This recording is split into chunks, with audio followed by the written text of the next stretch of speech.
But then after 17 days, it gets kind of a blur. One of the times where, and this is why I can relate to some of the things that go on today with, some people who are trained in military. There are moments where you get turned, your brain sort of adjusts in a different way. And we were clearing the Sproul Plaza area right by Sather Gate. And I got separated. This is on Channel 4, by the way, if you want to watch it. I'm sure they have a film of it.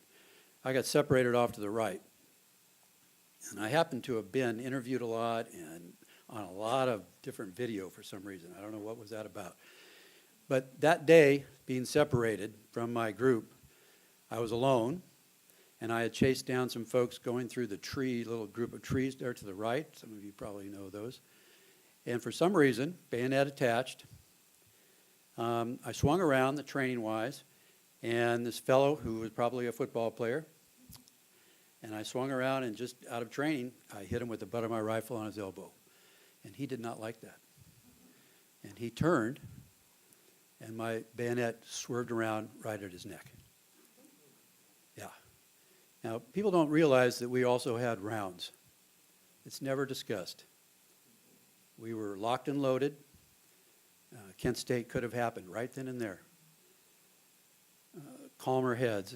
You guys, I say you guys, but the kids came around me and circled me, and they started to come in for what they would thought would have been the kill, and I grabbed my rifle, and I started swinging it, bayonet first. And the only thing I said there that day was, all I want to do is go home. And I kept saying it over and over. Sort of out of my mind. I would never do something like that again today. But again, training does that. And I was speaking to our last speaker here who was injured. The people that are coming back from Iraq, Afghanistan, joining the police, going and beyond Border Patrol, these folks have been changed. They're easily retargeted on their objects. This is a concern I have for my grandchildren, my kids, and all of y'all. So it's time to recognize that and know that the forces are still there. The Reagans are still there. And you need to fight for this park, guys. And Mayor, let me just say this from the guy that was hugged by a peaceful woman. You need to save the park. Thank you, Steve.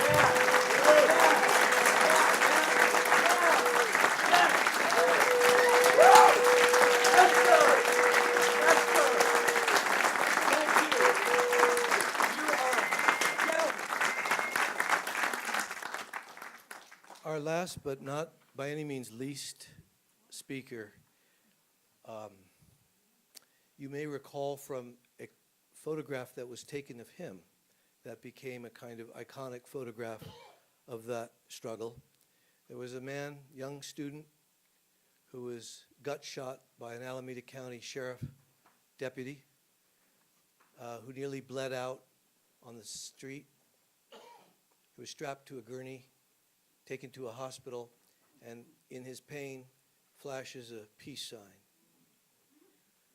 Tom Dalzell, indefatigable wrangler of all these voices that we braided together in this tapestry making up this book,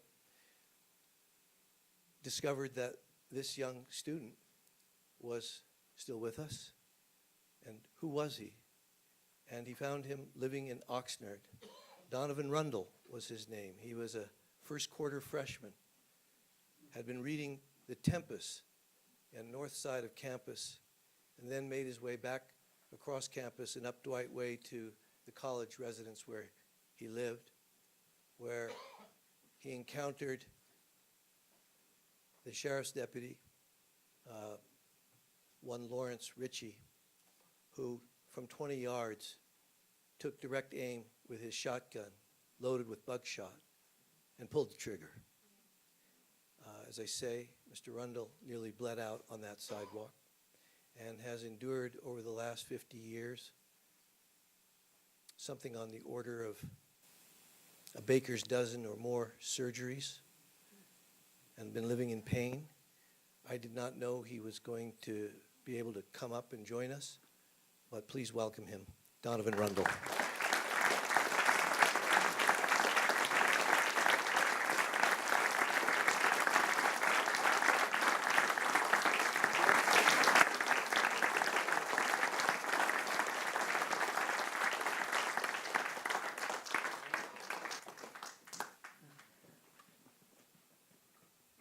Hello, I'm Donovan.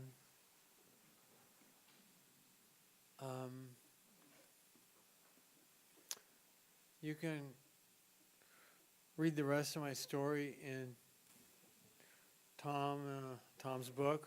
I hope you will. I don't want to go into too much of that. I was basically just a kid. I'd worked hard to get to Cal. I wanted to have my 4 years. Didn't get them. Got a couple of colostomies and spent my 17th summer learning to empty and change a colostomy bag. So I think there were a lot of people hurt, and I think there's some kind of a number thing here that's supposed to tell me how much time I have. But I would just like to take a few moments of silence to reflect on our common humanity, whatever divisions we may have, gender or politics, race, nationality. We are all human beings. And that's the true order. That's the first thing about us before we go into these different divisions. And I would just like to have a moment of silence to honor James Rector, Alan Blanchard, those of you who were crushed physically, emotionally, mentally by the forces that also crushed the park, and just going to take a few moments now to ponder on that.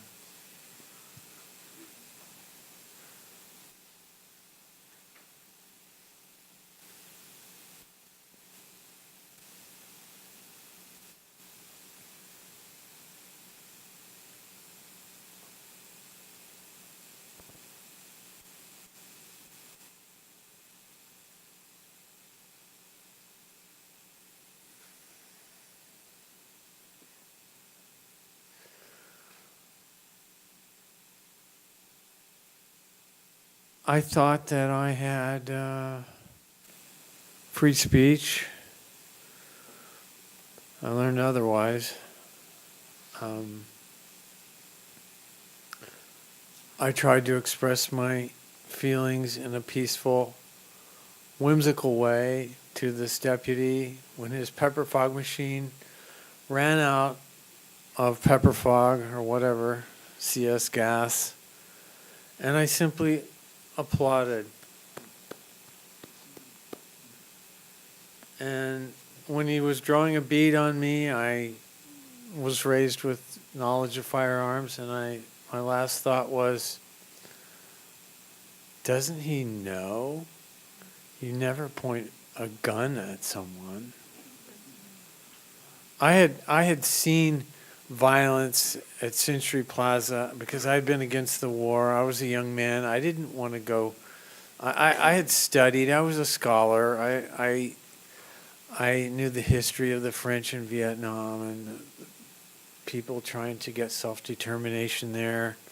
So, of course, I went to a demonstration with my beloved sister there, who's sitting in the front row. Rhonda drove us, and we protested. And the police rioted, and we saw bad things there. Nothing like People's Park, but we saw some nasty baton wielding, insane men who had been reduced to a state of depraved ignorance.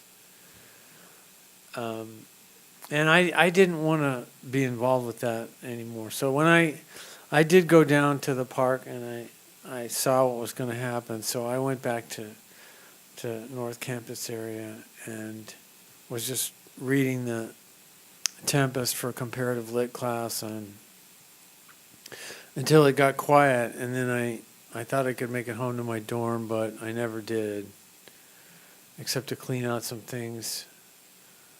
And I never got my Berkeley experience because when I did come back, my attorneys told me, no, you have to get out of town. You're under surveillance.